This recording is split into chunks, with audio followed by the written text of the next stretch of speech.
Good evening, YouTube universe. It's been so long. I think it's been like a calendar year-ish. A calendar year that for some feels like 10 minutes, for others feels like 10 decades. 2021 feels a lot like 2020 plus one. That's it. 2021.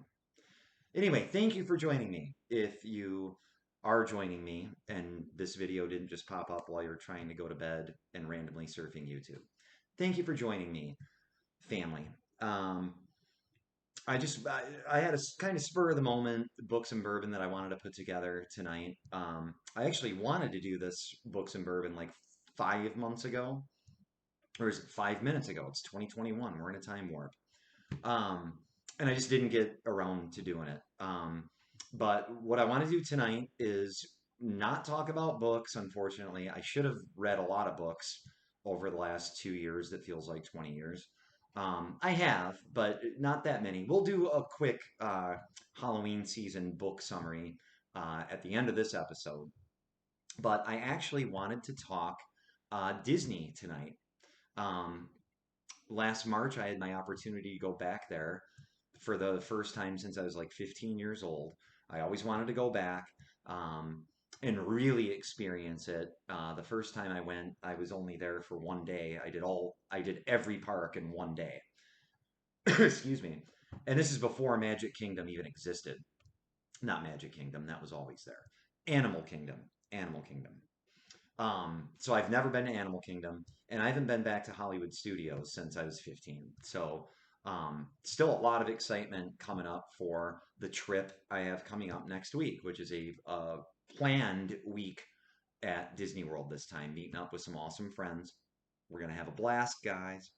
Um, but what I wanted to do back then was give you guys and share those attractions and aspects of the park that either exceeded my expectations, met my expectations, or didn't meet my expectations. There's very few things that didn't meet my expectations at Disney World. Overall, it totally delivered. Okay.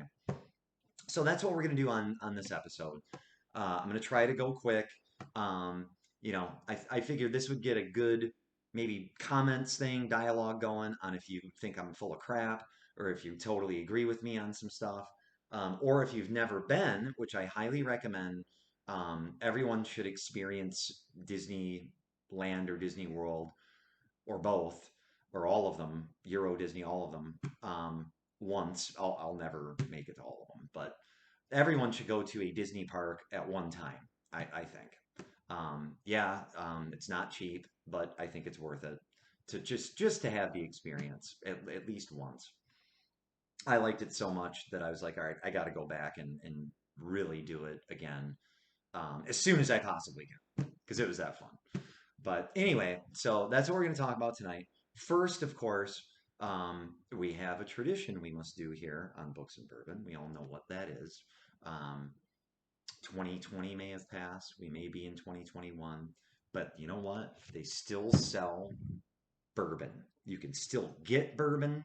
It's not like Taco Bell. I might not get Taco Bell tonight. I want Taco Bell. Might not get Taco Bell. I want a Slim Jim. No, the supply chain's broken. Might not get a Slim Jim. You will get bourbon. There's an easy way to get bourbon. Okay. So tonight's bourbon uh, is coming with me to Orlando next week. So I leave. I'll be in Magic Kingdom a week from tonight. I can't wait. But this bottle, I had to buy a special bottle. This one is going with me.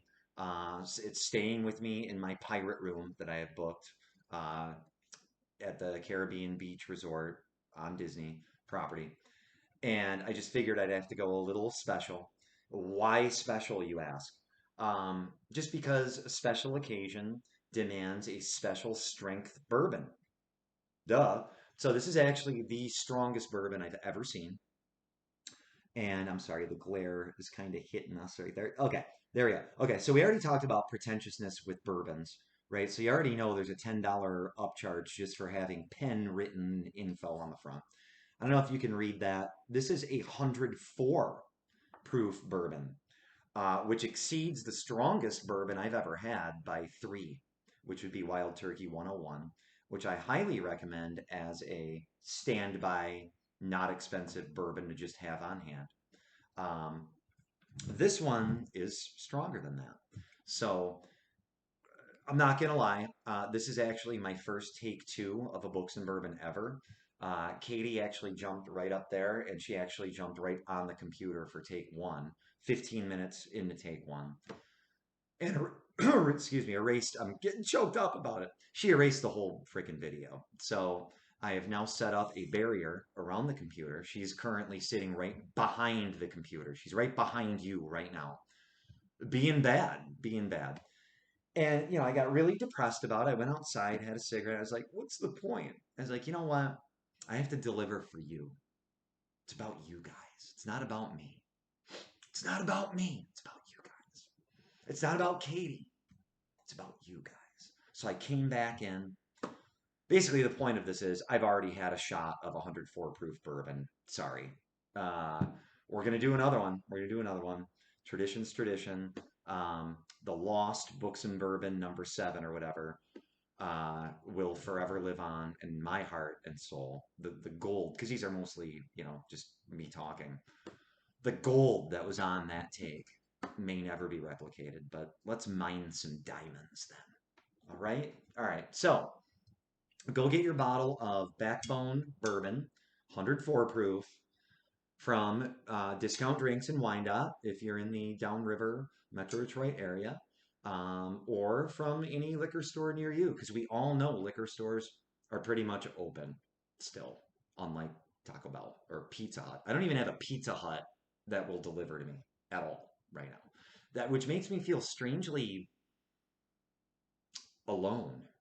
I can't get Pizza Hut if I want Pizza Hut. I mean, I don't usually want Pizza Hut, but sometimes I really like Pizza Hut, but I can't. But I can get Backbone Bourbon. I bet you can too. So here we go, guys. Pour yourselves a shot. Put me on pause and pour yourselves a shot of Backbone 104 proof bourbon. There we go. Round two. Take two.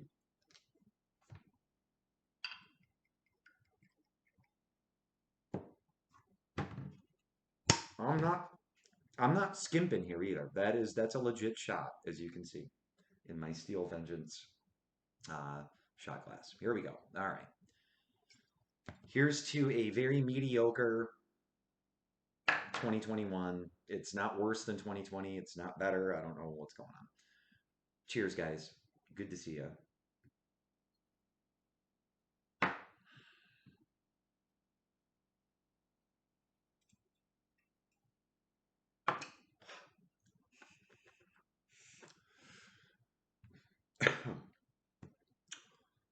It doesn't get smoother with the second shot. It does not get smoother. This is a belly warmer. It's not bad. It doesn't get smoother though with the second shot. Oh. Ooh. Okay. Not bad though. Not bad. Putting that away. There will be no take three, okay?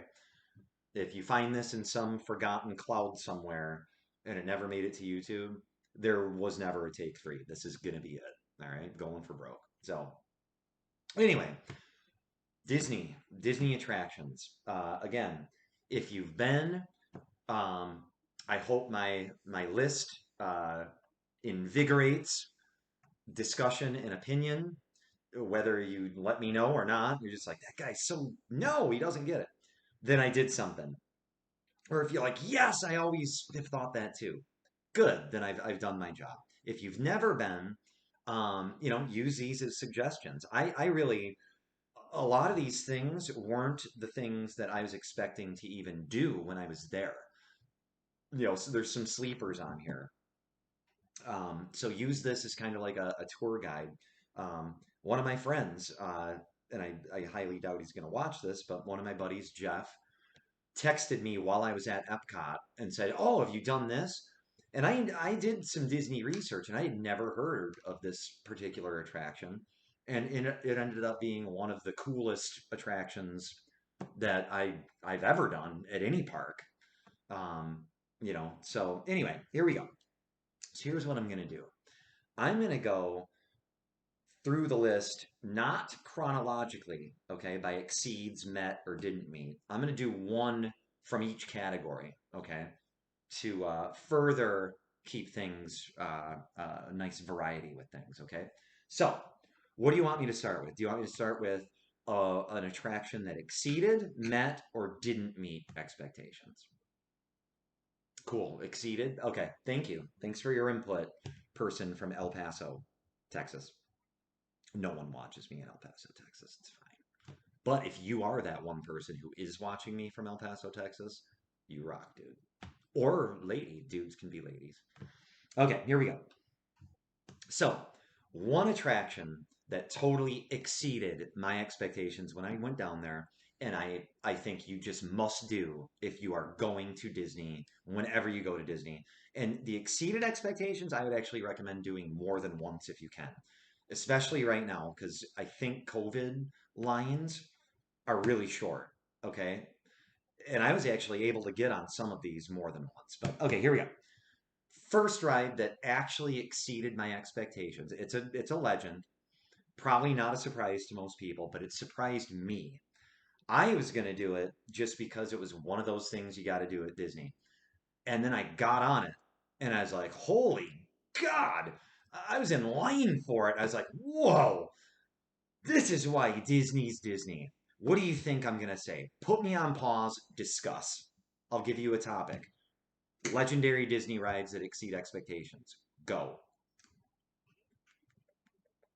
Of course, I was going to say Space Mountain. Space Frickin' Mountain is a pleasure. Tomorrowland is one of my favorite lands to just walk around in and listen. They have this cool retro sci-fi music playing. You're just like, whoa, I'm in Tomorrowland. And what I love about Tomorrowland is it's not really Tomorrowland. It's actually retro Tomorrowland. It's actually now yesterday land. It's what people from the 60s thought now would be, but it's not. And now it just feels like things that people from the 60s felt like would be now. But it's awesome anyway. So you're just walking around Tomorrowland, vibing on this weird retro sci-fi music. And of course, there's Space Mountain with this awesome retro font. Look it up online. I'm not editing video into the rides. That's way too much for me. I don't have enough subscribers or a Patreon for that. But there's the awesome classic Mountain font. And there's this awesome structure that itself is iconic, right? So you go in, and the line itself, Disney does lines like no other, okay? Cedar Point, Kings Island, being a Metro Detroiter, they try. They don't actually even try. They're just lines. The line for Space Mountain, and right now the line for Space Mountain is like 15 minutes. So you're just walking through Space Mountain. It feels like you're in 2001: A Space Odyssey while you're getting on the frickin' ride. It's just awesome. That just totally gets you pumped up for it. And then one thing I love about the ride is, and I don't know about Disneyland. Disneyland has a different version than Disney World. Disney World has the original Space Mountain. Disneyland does not. But anyway, the Disney World Space Mountain, the passengers do not, the ones that are disembarking already disembarked. So you're just seeing empty solo rider spaceships. There's no one sitting next to you. It's just you. And then I think they do three per train, but there's no one next to you. In Disneyland, there is. Ruins the experience. Disney World Space Mountain frickin' rocks. So it's just you, and I had a front row seat on my particular train. And it's just one little, it's just you, and it's pitch black, and the sounds are just awesome. If you know Disaster Transport from Cedar Point, that looks like a go-kart track compared to a real roller coaster that is Space Mountain. It's amazing. The lights, everything is just perfect, and the ride is completely legitimate.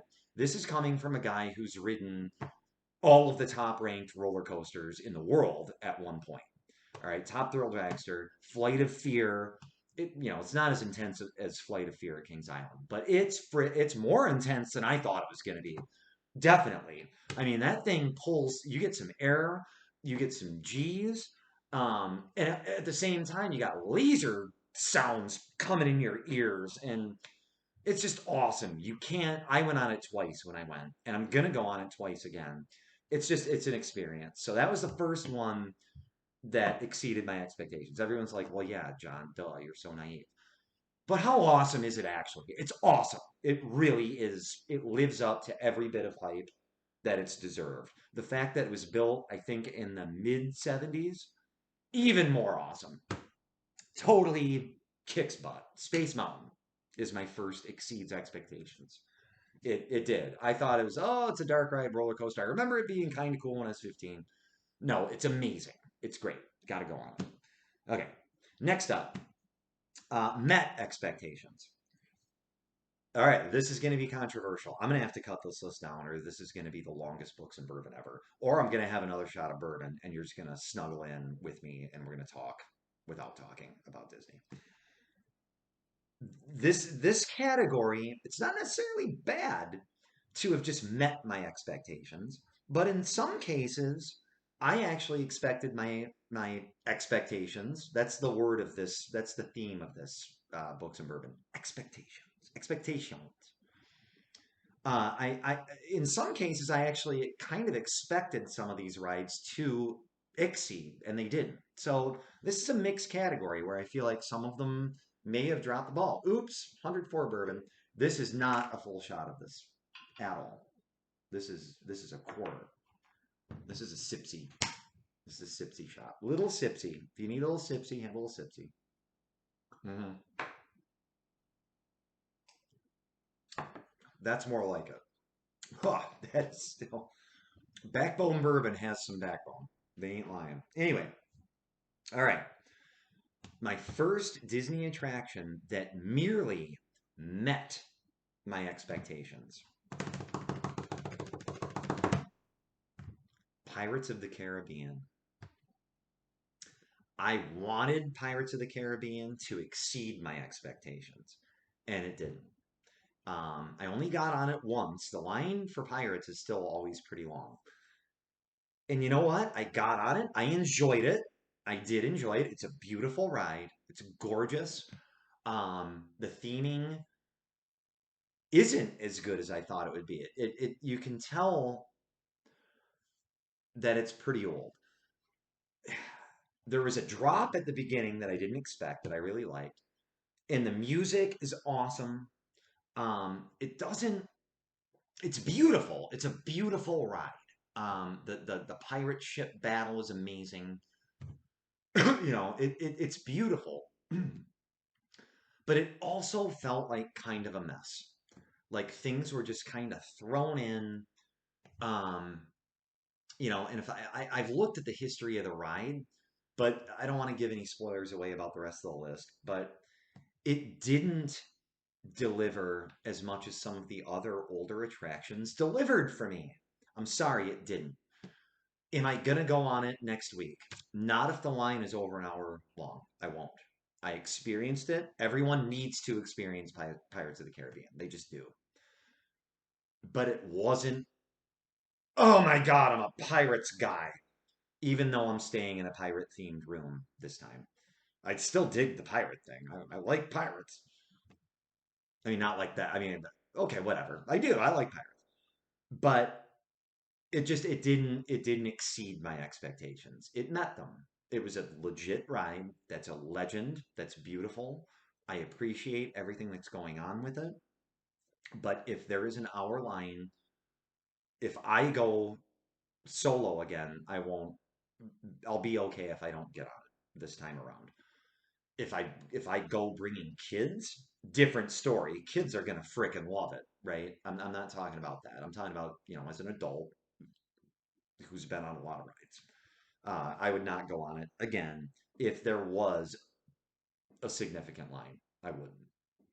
So sorry to bring you down like that. All right, now we're gonna go down to. Now I'm gonna maybe make more people mad. Didn't I'll make this one the easy entry though. Didn't meet expectations. I got there, I was looking forward to it, and it did not deliver. The Hall of Presidents. God, I'm just kidding. That was a throwaway because the Hall of Presidents was actually closed because they had to add Joe Biden. So I didn't even get to go in it. I'm gonna go in it this time because they're open again. What Sleepy Joe, as Trump called him, Sleepy Joe's been added. So I'm curious to see what Sleepy Joe is gonna say in the Hall of Presidents. I'm gonna be curious, what are they gonna make Trump sound smart miraculously in the Hall of Presidents? Good luck with that one, Disney. You guys are Imagineers, so I trust you more than I trust our current or last president. But anyway, Hall of Presidents was a disappointment because I'm all about, when I got to Disney, I was like, Liberty Square is going to be my place. And I did just sit under the Liberty tree, which I highly recommend making sure you sit under and just checking everything out. But the Hall of Presidents was closed, and I was bummed about that. So anyway, that did not meet expectations. Okay, let's go back to exceeded expectations. The fun list. All right, I'm at 20 minutes right now. I'm trying to make this one fast. Okay, what exceeded expectations? Okay, this we'll just start with my buddy's text to me. And again, Jeff, if you see this, thank you so much for just texting me because this is in Epcot, and I do not know Epcot very well, or I didn't at the time. I was like, Epcot, you drink drinks around the world. I mean, that sounds cool. Are there rides? And there are. And he clued me into my currently favorite ride at Epcot. And Jeff texted me and he just said, dude, you got to go on Soarin'. Okay. That's Soarin', like soaring, flying. And I think the full name of the ride is Soarin' Round the World.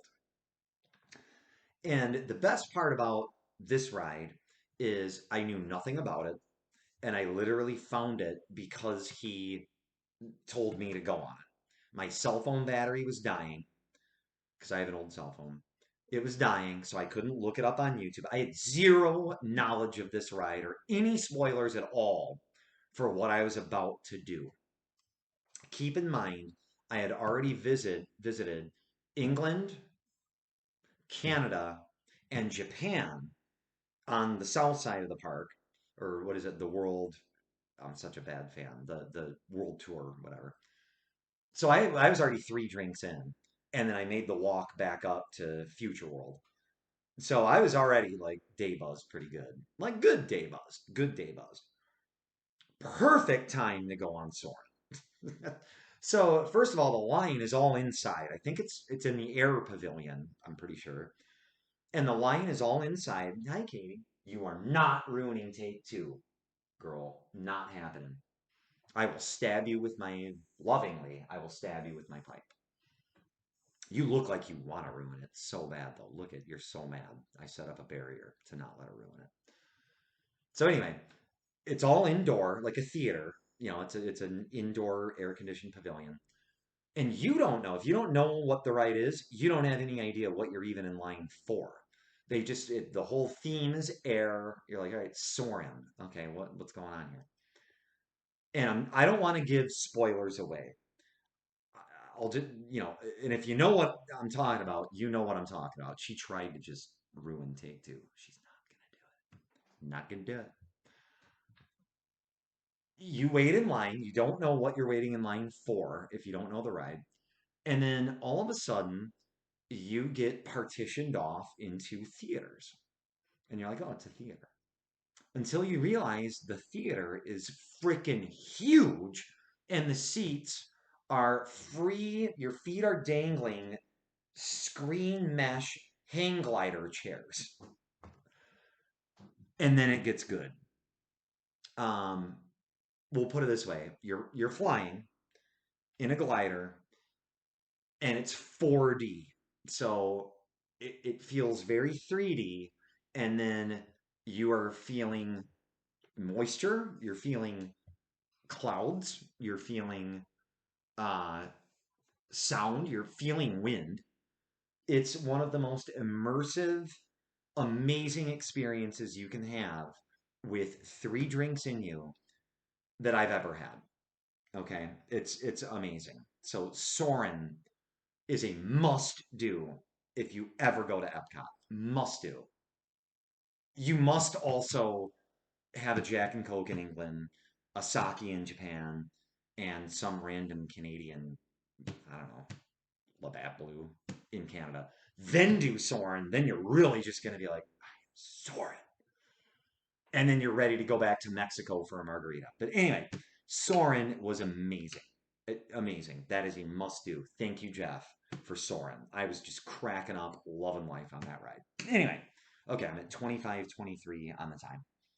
What just met my expectations?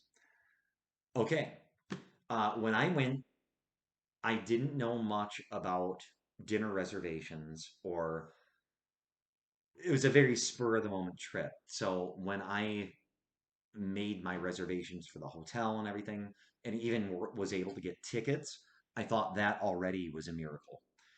I didn't even hope to get dinner reservations, but while I was there, I was able to make a reservation at Epcot um, for a Japanese dinner at one of the nicer places. Tippin Edo, I believe it's called. It's in the middle floor of the oh, I'm going to say the not correct word, the temple. Sorry if I'm not using the right word. Um, the beautiful temple. But it's the Japanese steakhouse in the middle temple, and it met my expectations. Almost didn't. Um, it basically was a glorified Benihana. Um, However, with really Japanese chefs and servers, and a gorgeous. It's a beautiful restaurant. You know, it's much prettier than Benihana on the inside. But I love me some Benihana. But it met my expectations. I actually, when I was reading the description of the place, um, I kind of figured that's what I was in for. It's just the price, little bit not where, Benihana's a lot cheaper, we'll put it that way. And I feel like I had the same experience. So I'm gonna do another little sippy. Um, so yeah, it was Teppanito in Japan. I felt so good to just be able to make a last minute dinner reservation at a nicer restaurant in Epcot. So I still had fun, but it did not exceed my expectations, but it didn't disappoint. It was still good food. So that's that one. What did not meet my expectations? I will tell you. And it bums me out to say this because I had the opportunity to do this again on this next trip. And I said no. I chose something else. And this is a dining thing.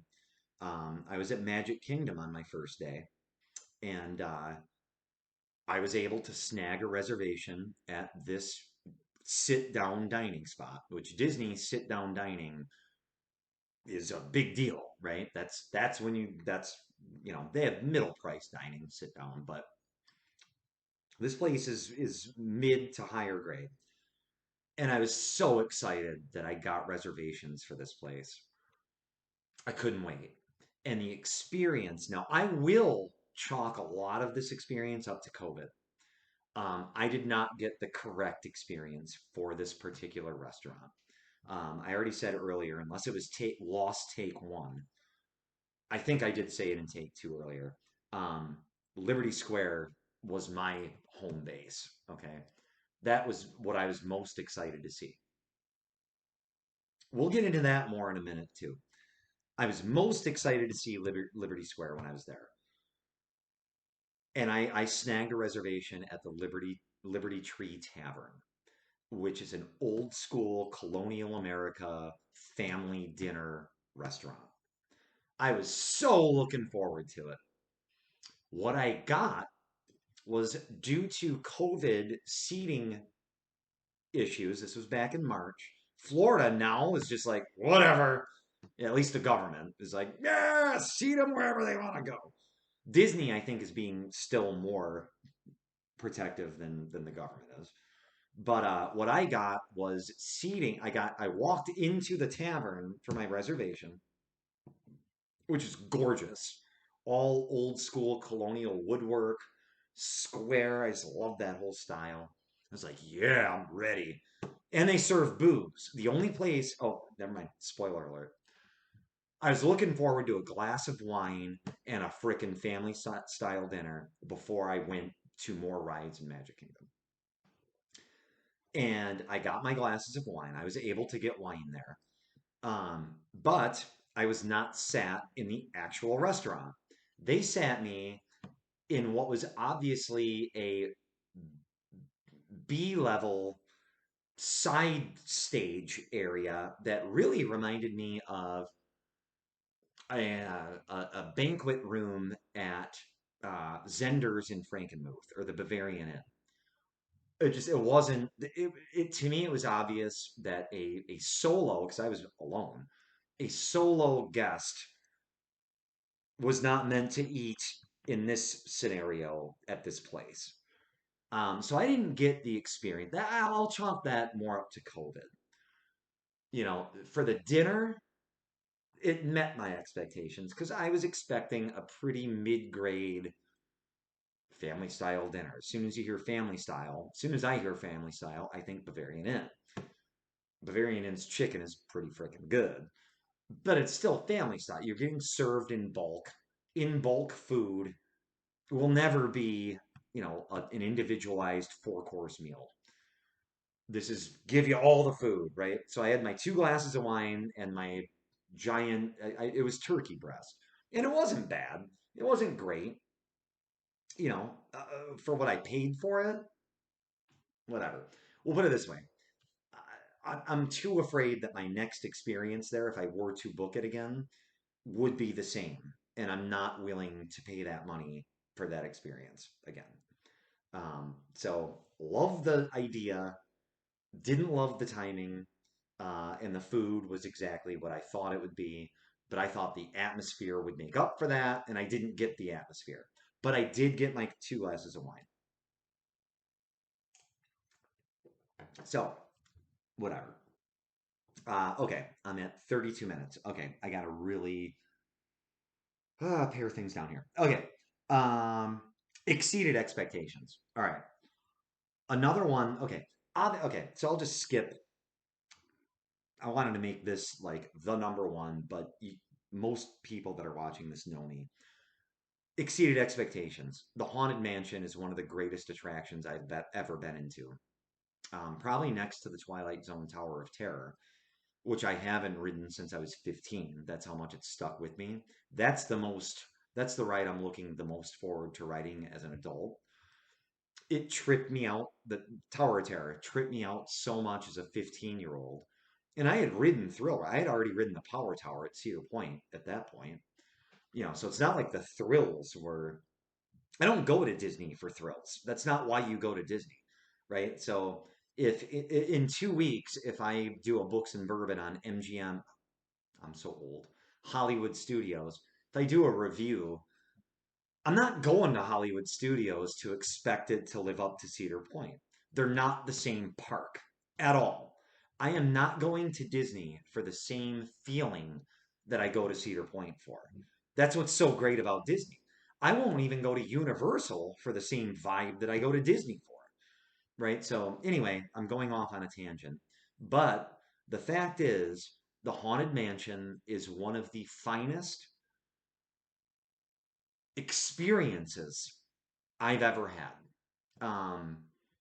in terms of atmosphere, execution, vision.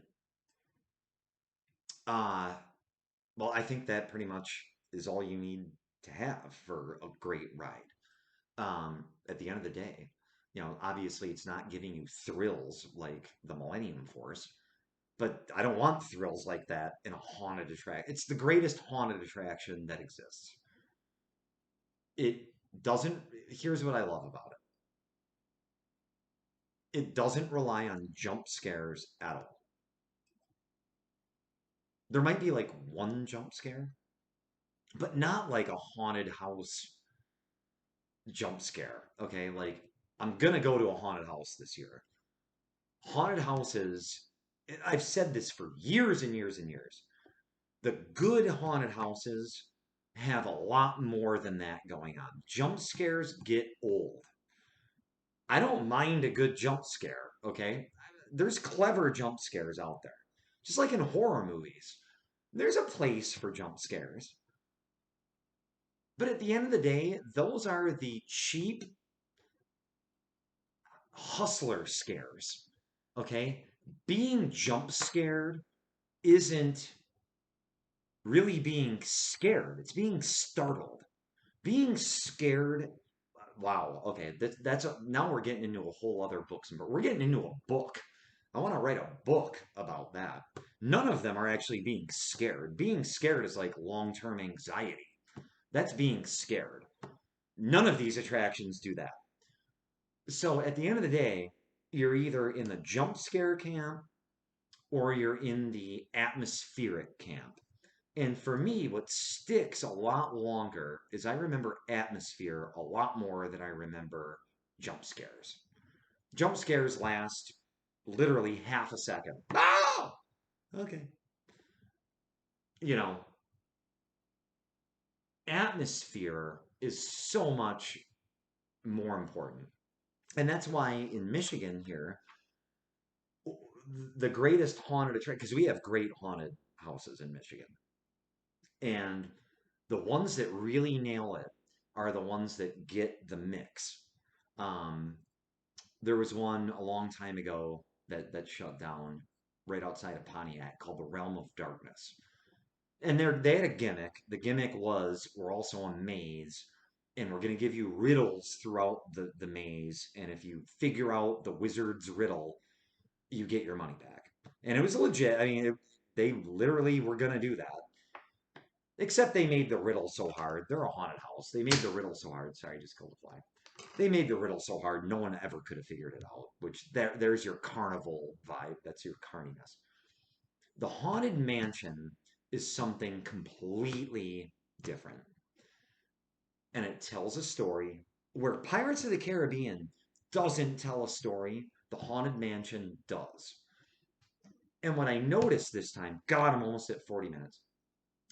What I noticed when I wrote it 4 times on this last trip. I'm going to write it 4 more times because there's just so much going on.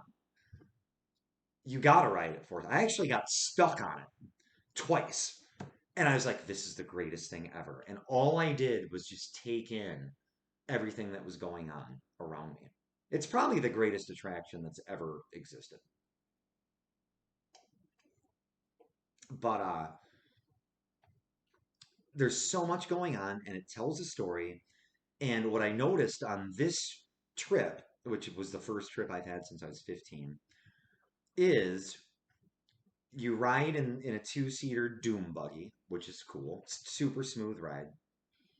Except the way they have the doom buggies set up, they force you to look in weird directions.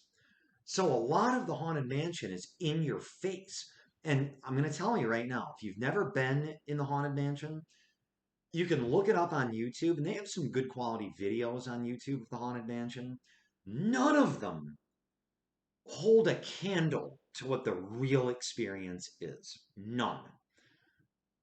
First of all, they're shooting the video in a low light setting on the camera.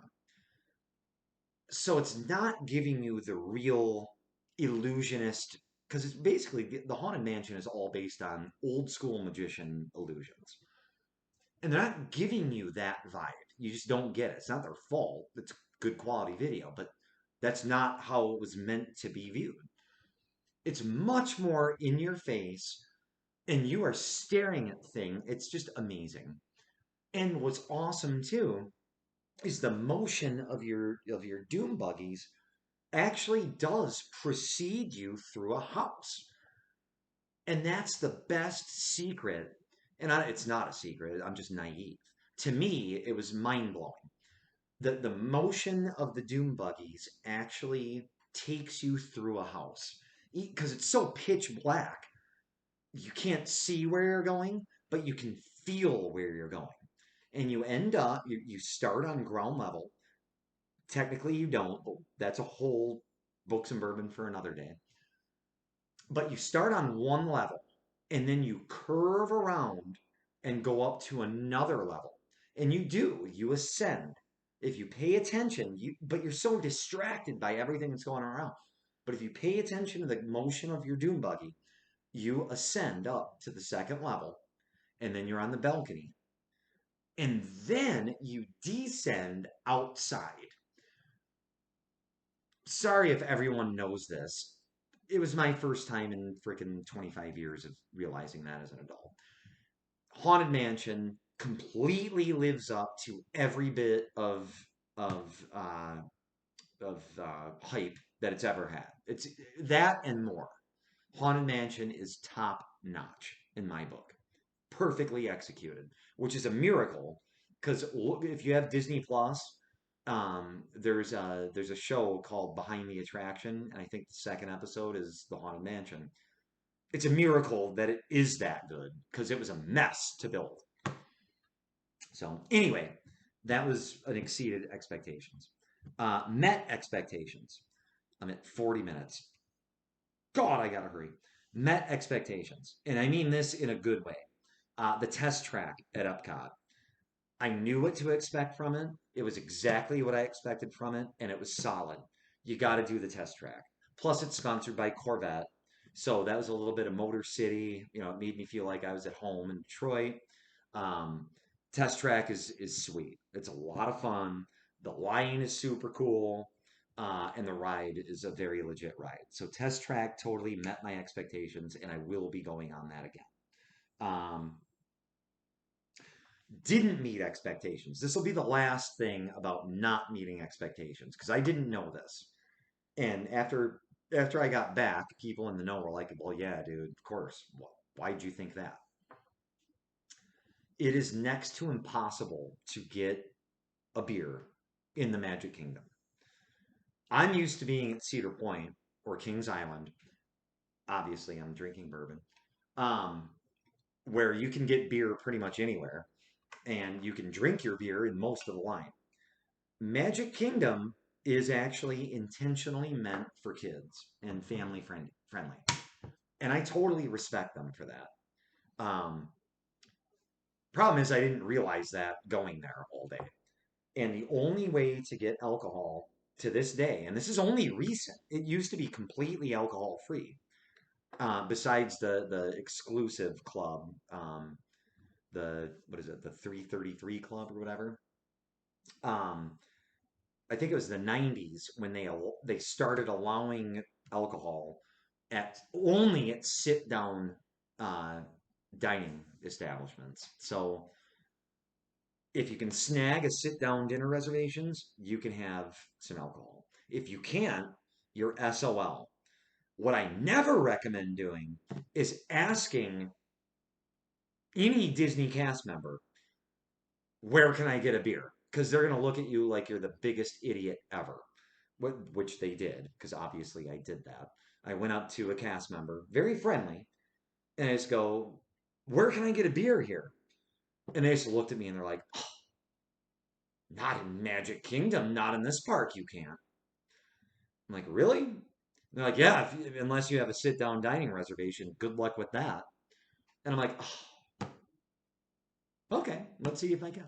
And that's when I snagged my Liberty Tree Tavern reservation for 45 minutes later. I was like, okay, Magic Kingdom guy, I got my reservation. Anyway, that was my last didn't meet expectations moment. I would like to end with my top three quickly uh, summarized exceeded expectations moments with Disney. And this is all Magic Kingdom. Magic Kingdom's amazing. I love Magic Kingdom. These three attractions, it completely exceeded my expectations. I did all three of them just because you have to. You're in the Magic Kingdom. You have to do these three things. For history, for the sake of history, you have to do these three things.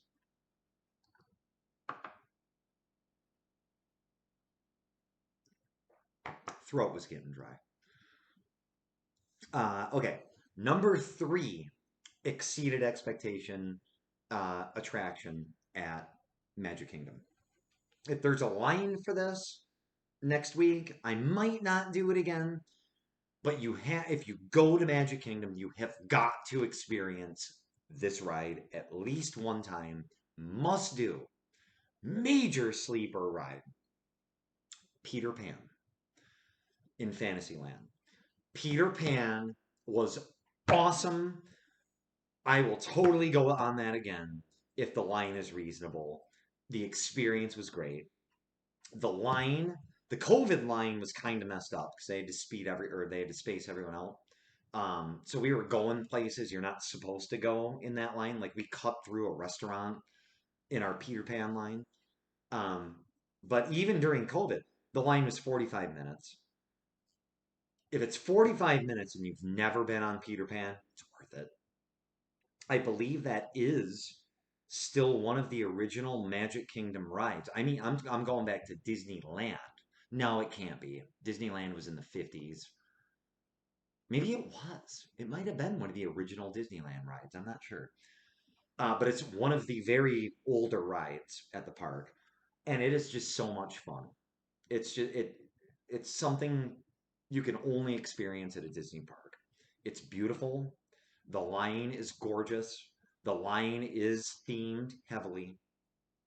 I I actually wish before I go next week, I might actually rewatch Peter Pan just to get in the vibe of Peter Pan because it's been a long time since I've seen Peter Pan. The ride is completely 100% delivers. Um, you first of all, without spoilers enough, or without too many spoilers, you won't. The fact that the technology that they used in this ride existed when they made this ride tells you that movie makers were actually the designers of Disney and not theme park, not roller coaster designers, not amusement park designers. These were movie makers. And Peter Pan puts you in that friggin' movie. Like very few rides can. So Peter Pan, totally, I did not expect it to be good, and it was frickin' great. Totally recommend it. Number two, actually, maybe I should have flipped them. But number two is It's a Small World. Um, I will go on that ride just because it's my duty. What a unique. Look up the history of It's a Small World first before you go. It's one of the most unique, bizarre attractions that exists anywhere right now, in my opinion. Um, a dark boat ride that honestly was on to concepts in the 60s, I think, that we're still struggling with today, like really struggling with today. And the worst part is I'm really afraid that certain groups, and I don't mean groups like official groups. I mean just I'm afraid certain groups of people are eventually going to find this ride offensive. I really am. I'm getting to that point. I don't mean to get political because it's not political. I think it's factual. And I hope no one does. I hope no one ever gets offended at It's a Small World because it was so ahead of its time at the time that that ride should actually stand as a living monument for a lot of things that came after it. It's pretty awesome. It's an awesome ride, and it's so unique. Like I don't even know where anyone thought to even come up with this ride. Obviously the song is amazing, and it'll actually drive you crazy at the end of the day in a good way, I guess.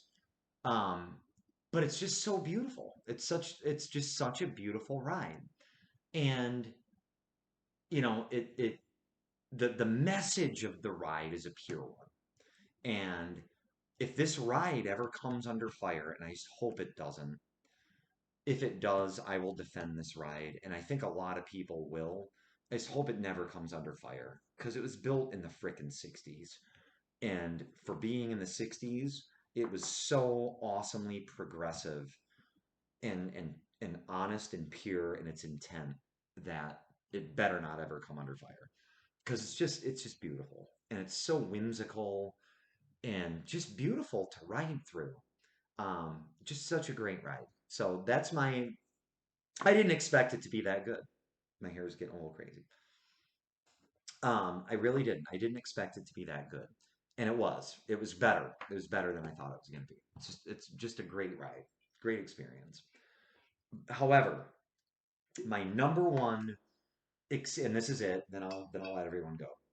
My number one Disney experience that I just totally didn't expect, and I actually went into on a whim. I didn't even know what I was in for, and just walked out smiling. And I'm like, that's going to be the first ride. Not it's not a ride. That's going to be the first thing I do every time I go to Disney. Every time. And I might not never go again besides next week. It's okay. This would be the first thing I would take my kids to. I would drag my kids to this thing first. Um, and first of all, the land that I most underestimated is actually Adventureland. I love Tomorrowland. There's nothing like Adventureland. Um, I felt like I was in the video for Hungry Like a Wolf by Duran Duran the whole time I was in Adventureland in the best way. And I have a book that I got at the library for like $1. That was I think it was the 20-year celebration of Disney World. And this particular attraction was in there. I didn't even realize you. Honey, do not, this is take two. Do not ruin take two. No one's still watching, but that's okay.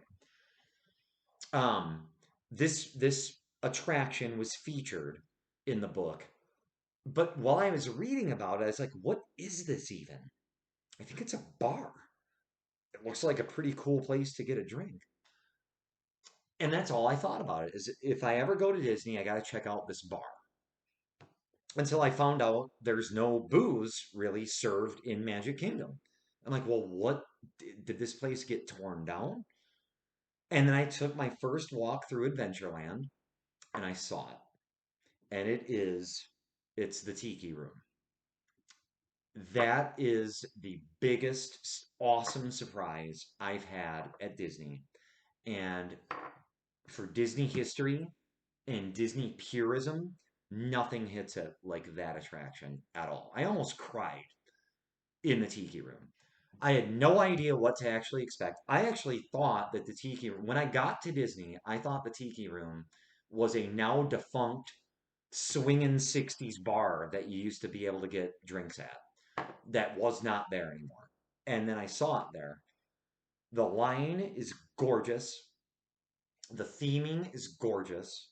The pre-show, so what they keep you entertained with while you're in line, the pre-show is beautiful. You actually think the pre-show might be the show until they put you in this cool indoor not conference area, but a circular seating area. And if you've been there, you know. If you haven't been there, I want you to have the same experience I had. Do not look it up online. No, the less you know, the better. And it worked for me. And now that I do know and experienced it, I'm gonna have to experience it so that's where I'm headed. My first ride attraction when I go back next week is that attraction. It's just beautiful, it's fun, it's classic. It hits everything that Disney can hit that no other theme park can. And you walk out of there with a big old smile on your face, and you believe that freaking magic is all around you. So, anyway, that's my Disney rant. I'm almost an hour in. So, anyone who's stuck with me for take two, which has gone on, which has actually managed to last 4 times longer than take one, anyone who's with me, here's the books part of Books and Bourbon.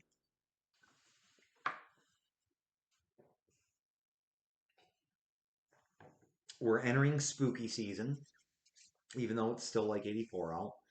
But here's my spooky season reading, which is which I'm looking forward to. So first of all, The Living Dead. Trevor, if you're watching this, thank you very much. I had a feeling it would rock.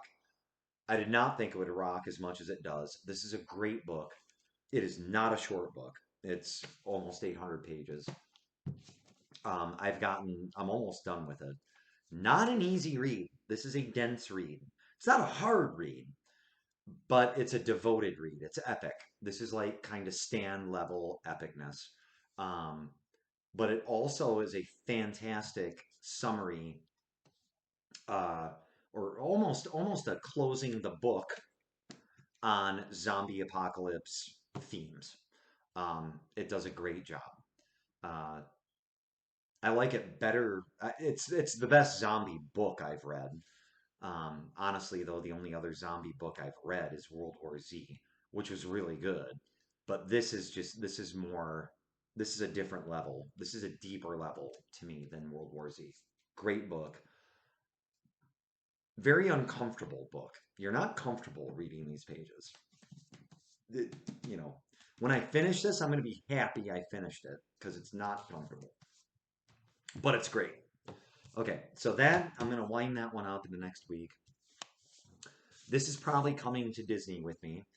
This is Josh Mallerman's latest, Goblin, which Josh is a local guy who hit some fame with, I think it's called The Bird Box, which I have not read. I haven't read Josh Mallerman before.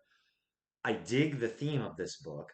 Obviously, I dig the cover. It looks like an old VHS or tattered uh, jacket cover. But it's the theme is a novel in six novellas, so six shorter books in here that add up to one united story. So I haven't read him yet. He's local. I dig that, and he's hit the big time. So I'm looking forward to this one. I'm intrigued by it. It's a small. It sounds like a small town that kind of falls apart, kind of thing. And there's a hedge mage, yay, 104 proof whiskey. There's a hedge maze and a haunted mansion. I'm intrigued. So that's coming up to lead me up to Halloween or to get me through Halloween. And then there's Mr. Stephen King's new book, which isn't very spooky or Halloweeny. He's been more into like true crime lately. But that's Billy Summers. That's been getting really good reviews lately. So, and that's not a thin book either. But Stephen King lately has been, even though he's writing a 500 page book, it's an easy 500 pages. It's like a quick 500 pages. So we'll see how that goes. But anyway, that's what I have lined up to read. Besides, of course, these books, half of which have been sitting there since I've lived at this house. So anyway, that's what I have lined up. Love you guys. If you're sticking with me an hour in, thank you. Sorry this was take two, but we finished it. So it's 9:13 Eastern time right now. This will be posted on YouTube by midnight. So cheers, guys. Love you guys. Happy September. Happy Halloween. Stay safe. Have a good night.